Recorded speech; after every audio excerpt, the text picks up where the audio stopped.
Hello everyone, my name is Sergeant Talitha Heath, and today I will be giving you a speech on why it is important to volunteer in your community. How many of you have ever stepped up to help your fellow neighbor in need? Any of you? All right. Even took a second to look at a homeless man holding up a sign saying that he is hungry.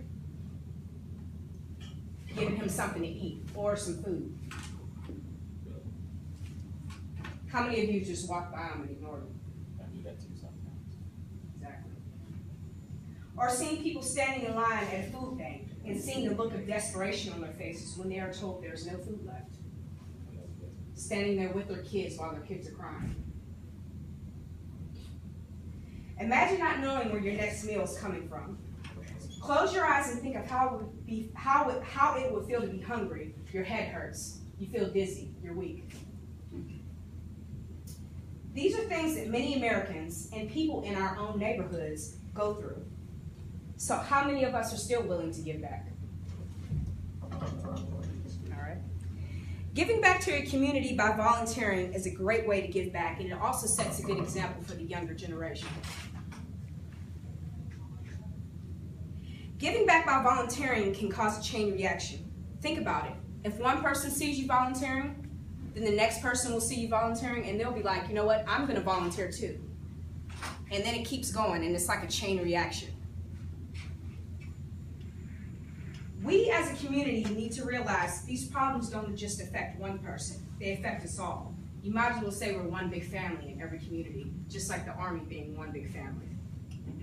You're only as strong as your weakest link. And if you have people in your family that are hungry and not getting everything they need, then you're also weak yourself. Poverty has steadily increased in our culture, especially among young adults with small children.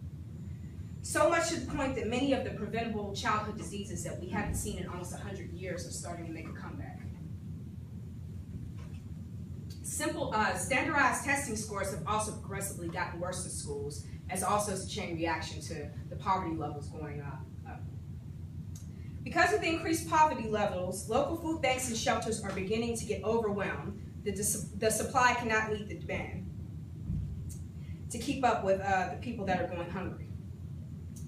Larger homeless shelters have also started to put a limit on how often their facilities can be used. Food pantries have had to shut their doors. Increases in violent crimes have also risen in all of this as a result of poverty rate going up. Desperate times call for desperate measures. And many people will go as far as to rob somebody just to feed their family. If we all pitched in where we could, volunteered or donated much needed items, a lot of these problems will be alleviated. Basically, if there weren't as many people hungry and there weren't as many people cold in their own houses because their heat gets shut off in the winter, then maybe there wouldn't be as many crimes committed, petty crimes. Petty crimes like people snatching purses or, things like that, just so that they could feed their family. Giving back a minimum of once a month, even if it's just an hour, even if it's just half an hour, 10 minutes, 5 minutes, or just going into your pantry and getting out canned goods that have been sitting there for at least a couple years. I think everyone has some stuff in their cabinets that they don't use. It would make things so much easier. So now I ask you all again, who will step up and help? So you won't ignore the problem? No. Will you help the man holding the sign saying he is hungry? Or will you just walk by and ignore him? You make the decision. Thank you very much.